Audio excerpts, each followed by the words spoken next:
Hello दोस्तों, हमारे YouTube channel बनदेली study में आपका स्वागत है। आज दोस्तों हम आपके लिए यहाँ पर बीएसएफ, एचएससीएम, एएसआई और सीआईएसएफ फायरमैन से संबंधित हिंदी के टोटल 25 प्रश्नों को लेकर आया हूँ। तो यही मतलब जो 25 प्रश्न रहने वाले हैं यह 100% पीवाईक्यू पर आधारित है और 100% आप लोग के एग्जाम में पूछे जाने की पूरी संभावना है। तो दोस्तों आप लोग इस प्रैक्टिस सेट में लास्ट तक जरूर बने रहिए। हमारे चैनल पर अगर पहली बार आए हैं तो हमारे यूट्यूब चैनल को सबसे पहले सब्सक्राइब कर लीजिए। मैं सभी भर्तियों की जानकारी समय पर और सही सही जानकारी प्रदान करता हूँ। तो आप लोग बिना सब्सक्राइब किए हुए कहीं मत जाना दोस्तों, सब्सक्राइब जरूर से कर लीजिए। मैं सभी भर्तियों की नोटिफिकेशन सही सही और सटीक जानकारी देता हूँ। इस पर हमारे चैनल पर बिल्कुल भी फेक वीडियो अपलोड नहीं की जाती है। आप लोग हमारे जितने भी प्रैक्टिस सेट हैं उनको भी जाकर देख सकते हैं और जो भी भर्तियां हैं मैं उसकी सही जानकारी दिया हूँ। दोस्तों आप लोग को बिल्कुल भी घबराना नहीं है। तो चलिए हम लोग शुरू करते हैं। हमारा पहला प्रश्न, बालक शब्द क्या है? तो बालक जो शब्द है दोस्तों यह एक प्रकार का जातिवाचक संज्ञा है। तो संज्ञा किसे कहा जाता है? किसी वस्तु, स्थान या व्यक्ति के नाम को संज्ञा कहा जाता है। संज्ञा के की परिभाषा की जो ट्रिक है वह है दोस्तों हमारी, जिसका दुनिया में कोई नाम हो वही संज्ञा कहलाती है। तो इस प्रश्न का उत्तर दोस्तों हमारा ऑप्शन ए होगा, जातिवाचक संज्ञा। अगला प्रश्न है, दुखी शब्द में कौन सा उपसर्ग है? तो दुखी में दु धन ही होता है, यानी कि दुखी। तो उपसर्ग और प्रत्यय जो होते हैं दोस्तों यह हमारे दोनों ही शब्दांश होते हैं। कोई पूछे कि उपसर्ग और प्रत्यय दोनों क्या होते हैं तो यह दोस्तों शब्दांश होते हैं। उपसर्ग शब्दांश के पहले प्रयोग किया जाता है, प्रत्यय शब्दांश के अंत में प्रयोग किया जाता है। तो इसमें जो उपसर्ग पूछा है तो इसका हमारा ऑप्शन सी होगा, दुह उपसर्ग दिया है। अगला प्रश्न, निर्मल शब्द में प्रयुक्त उपसर्ग है। तो निर्मल में निर उपसर्ग है, निर्धन मल होता है, संधि विच्छेद। तो मैं आप लोग को अभी बताया हूँ कि उपसर्ग और प्रत्यय दोनों ही शब्दांश होते हैं, यानी कि इस प्रश्न का उत्तर हमारा ऑप्शन ए होगा, निर। अगला प्रश्न है, सत्य प्लस वादी का संधि है, यानी कि सत्यवादी। सत्यवादी में हमारी यह संधि प्रयुक्त हुई है। सॉरी दोस्तों, सत्यवादी में हमारी गुण संधि प्रयुक्त हुई है। तो इस प्रश्न का उत्तर दोस्तों हमारा ऑप्शन बी होगा, गुण संधि। अगला प्रश्न है, दुख सुख किस समास का उदाहरण है? तो देखिए मैं आप लोग को अपने हर प्रैक्टिस सेट में इसकी जानकारी देता हूँ। तो दुख सुख आप लोग को दिख रहा है, योजक चिन्ह या विलोम शब्द भी दिया रहता है। तो उसे कौन सा समास कहा जाता है? तो उसे जो है दोस्तों द्वंद्व समास कहा जाता है। ठीक है, यानी कि इस प्रश्न का उत्तर हमारा ऑप्शन ए होगा, द्वंद्व समास। समास का विलोम शब्द या विपरीतार्थक हमारा व्यास होता है। समास के टोटल 6 भेद होते हैं, 4 यहाँ पर दिया है, एक है हमारा द्विगु समास और लास्ट हमारा अव्ययी भाव समास होता है। अगला प्रश्न है, राजपुत्र में कौन सा समास है? तो राजा का पुत्र राजपुत्र कहलाता है। तो मैं आप लोग को पहले भी बताया था, इसमें मतलब कारक चिन्ह का लोप हुआ है। तो कारक चिन्ह का जिसमें लोप होगा वह कौन सा समास है? तो तत्पुरुष समास में कारक चिन्ह का लोप होता है। मैं यही आप लोग को बताया था, यानी कि ऑप्शन ए होगा इस प्रश्न का उत्तर, जिसमें कारक चिन्ह का लोप होता है वह तत्पुरुष समास होता है। द्विगु समास में संख्यावाचक शब्द दिया रहता है। बहुब्रीहि समास में पर्यायवाची शब्द या भगवान का नाम या कोई शब्द है उसका तीसरा अर्थ निकलता है तो उसे बहुब्रीहि समास कहा जाता है। या जो अव्ययभाव समास है इसमें उपसर्ग का प्रयोग किया जाता है। तो चलिए हम लोग आगे बढ़ते हैं। फल खाया गया यानी कि इसमें कौन सा वाच्य है? तो वाच्य की सबसे पहले आप लोग परिभाषा लिख लीजिए। तो क्रिया के रूपांतरण को वाच्य कहा जाता है। तो क्रिया के रूपांतरण को वाच्य कहा जाता है। क्रिया के रूपांतरण को वाच्य कहा जाता है और वाच्य के जो है दोस्तों वह 3 भेद होते हैं। एक यहाँ दिया है, दूसरा यहाँ है, तीसरा यहाँ है और यह कोई भेद नहीं है। ठीक है, यह तो ऑप्शन डी होगा ही नहीं। तो कर्तृवाच्य में कर्ता को प्रधानता दी जाती है, कर्मवाच्य में कर्म को प्रधानता दी जाती है, भाववाच्य में कर्म का होना नहीं पाया जाता है या अकर्मक क्रिया का होना पाया जाता है। तो इसमें कर्म को अधिक प्रधानता दी जा रही है, यानी कि ऑप्शन बी होगा इस प्रश्न का उत्तर कर्मवाच्य। अगला प्रश्न है, उसने पुस्तक पढ़ी।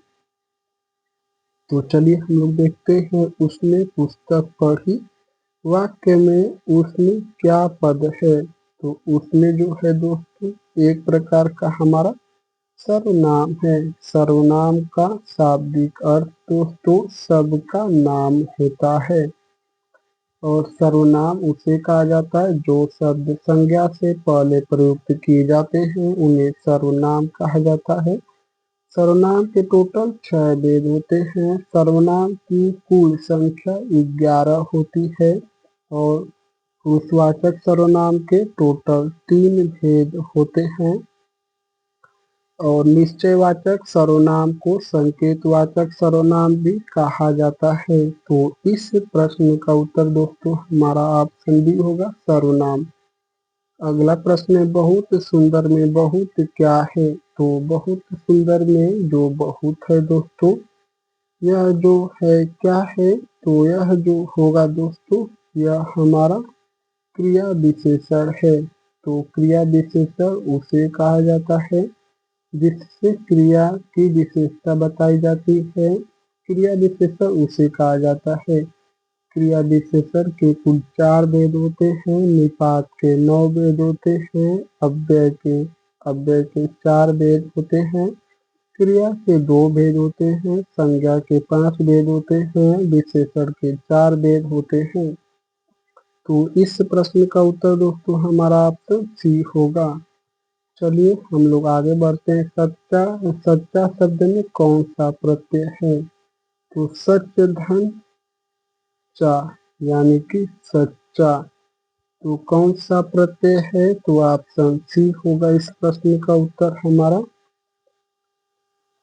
सच्चा लिखा है दोस्तों ना, तो यह हमारा सच तो इस तरह से लिखा जाता है। तो सच धन आ होगा। ठीक है, तो सच धन आ यानी कि इस जो प्रश्न है दोस्तों सच ऐसे लिखा जाता है, सच प्लस आ। तो सच प्लस आ में आ उपसर्ग है या सॉरी दोस्तों आ जो है यह प्रत्यय है। ठीक है, ऑप्शन डी होगा इस प्रश्न का उत्तर। उपसर्ग और प्रत्यय दोनों ही शब्दांश होते हैं। अगला प्रश्न है, विद्या धन से श्रेष्ठ है वाक्य का विलोम क्या होगा? तो विद्या धन से श्रेष्ठ है, इस वाक्य का आप लोग को विपरीतार्थक या विलोम शब्द बताना है। तो धन विद्या से श्रेष्ठ है, इसको आप इस तरह से उल्टा कर सकते हैं, विद्या धन से श्रेष्ठ है तो धन विद्या से श्रेष्ठ है। इस तरह से उल्टा हो जाएगा यानी कि विलोम या विपरीतार्थक शब्द। विद्या धन से श्रेष्ठ है तो धन विद्या से श्रेष्ठ है। अगला प्रश्न है, चलो बाजार चलते हैं में वाक्य का प्रकार है। तो चलो बाजार चलते हैं यह किस प्रकार का वाक्य है? तो चलो जो बाजार चलते हैं दोस्तों यह किस प्रकार का वाक्य है? तो यह एक प्रकार का प्रयार्थक वाक्य है, यानी कि साथ में चलना है या साथ में किसी से काम करवाना है तो प्रेरणा देकर काम करवाना यानी कि प्रेरणार्थक होता है ऑप्शन सी। अगला प्रश्न है, मैं घर जा रहा हूँ वाक्य में काल है। तो मैं घर जा रहा हूँ, इसमें जो वाक्य है दोस्तों, वाक्य का काल वह है हमारा वर्तमान काल, यानी कि ऑप्शन सी होगा इस प्रश्न का उत्तर, वर्तमान काल। अगला प्रश्न है, अब वह मुझे याद नहीं आता वाक्य का सही भूतकाल रूप क्या होगा? तो वह नहीं याद आता था। तो इस प्रश्न का उत्तर दोस्तों हमारा जो होगा, सॉरी दोस्तों, वह अब मुझे याद नहीं आता वाक्य का सही भूतकाल रूप क्या होगा? तो वह मुझे याद नहीं आया था। तो यही होगा इस प्रश्न का उत्तर ऑप्शन सी, वह मुझे याद नहीं आया। अगला प्रश्न, उसने अच्छा कार्य किया में काल है। तो इसमें मैं अभी इसी प्रश्न के पहले जस्ट आप लोगों को बताया हूँ, ठीक है, यह उसी प्रकार का प्रश्न है। उसने अच्छा कार्य किया, इसमें क्या है, भूतकाल है, ठीक है दोस्तों। तो उसने अच्छा कार्य किया, तो इसमें भूतकाल होगा, यानी कि ऑप्शन ए होगा इस प्रश्न का उत्तर। अगला प्रश्न है, मछली जल की रानी है वाक्य में विशेषण है। तो मछली जो है दोस्तों, यह जल की रानी है। इस वाक्य में आप लोग को विशेषण बताना है। तो विशेषण उसे ही कहा जाता है, विशेष संज्ञा या सर्वनाम की विशेषता बताने वाले को विशेषण कहा जाता है। तो यह जो है दोस्तों, जल की विशेषता बताई जा रही है, यानी मछली जो है वह जल की ही रानी है। तो ऑप्शन डी होगा इस प्रश्न का उत्तर। अगला प्रश्न है, सागर का पर्यायवाची शब्द नहीं है। तो सागर का जो पर्यायवाची शब्द होता है दोस्तों, वह हमारा जलधि और समुद्र और रत्नाकर और दोस्तों नदी से होता है। और जो सागर का जो पर्यायवाची शब्द है वह हमारा सिंधु और उदधि, यह सब सागर का पर्यायवाची शब्द है। नीर जो है यह जल का पर्यायवाची शब्द है। ऑप्शन ए होगा इस प्रश्न का उत्तर। अगला प्रश्न है, जैसा राजा वैसी प्रजा किस प्रकार की लोकोक्ति है? तो जैसा राजा वैसी प्रजा, वह किस प्रकार की लोकोक्ति है दोस्तों? तो यह हमारे नीति परक लोकोक्ति है। ऑप्शन बी होगा इस प्रश्न का उत्तर। धैर्य शब्द का विलोम क्या होगा? तो धैर्य शब्द का जो विलोम होगा दोस्तों, वह होगा हमारा अधैर्य, यानी कि अधीरता। तो ऑप्शन ए होगा इस प्रश्न का उत्तर, अधीरता। अगला प्रश्न है, छात्रावास शब्द क्या है? यानी छात्र के लिए आवास को ही छात्रावास कहा जाता है। तो छात्र के लिए आवास यानी कि छात्रावास उसे कहा जाता है, यह एक प्रकार का यौगिक शब्द है। अगला प्रश्न है, श्रद्धा शब्द है। तो श्रद्धा या शब्द तत्सम है, तद्भव या देशज या विदेशज है। तो जो श्रद्धा है शब्द दोस्तों, यह हमारा तत्सम शब्द है। तो ऑप्शन बी होगा इस प्रश्न का उत्तर, तत्सम। अगला प्रश्न है, हमेशा शब्द में कौन सी संधि है? तो हमेशा शब्द में है दोस्तों, यह हमारी यड़ संधि है, यानी कि ऑप्शन बी होगा इस प्रश्न का उत्तर, हमेशा में यड़ संधि है। सॉरी दोस्तों, जो हमेशा शब्द है इसमें यड़ संधि नहीं होगा, वृद्धि संधि होगा। तो इस प्रश्न का उत्तर दोस्तों हमारा ऑप्शन सी होगा, वृद्धि संधि। अगला प्रश्न है, दया करना शब्द युग्म क्या है? तो दया करना दोस्तों यह एक प्रकार का भाववाचक शब्द है। तो इस जो प्रश्न का उत्तर होगा वह हमारा ऑप्शन ए होगा, भाववाचक। अगला प्रश्न देखिए, अगर दया करना तो दया होता तो भाववाचक होता, ठीक है, दया करना है तो एक प्रकार का क्रियापद है। सॉरी दोस्तों, इस प्रश्न का उत्तर ऑप्शन ए नहीं होगा। तो ऑप्शन सी होगा इस प्रश्न का उत्तर क्रियापद है। अगला प्रश्न है, जो व्यक्ति परोपकार करता है वह महान होता है। इस प्रकार इस वाक्य का प्रकार है। जो व्यक्ति परोपकार करता है वह महान होता है। इस वाक्य का प्रकार आप लोग को बताना है। तो यह जो है दोस्तों एक प्रकार का मिश्र वाक्य है, ठीक है। जो व्यक्ति परोपकार करता है वह परोपकारी होता है, वह महान होता है।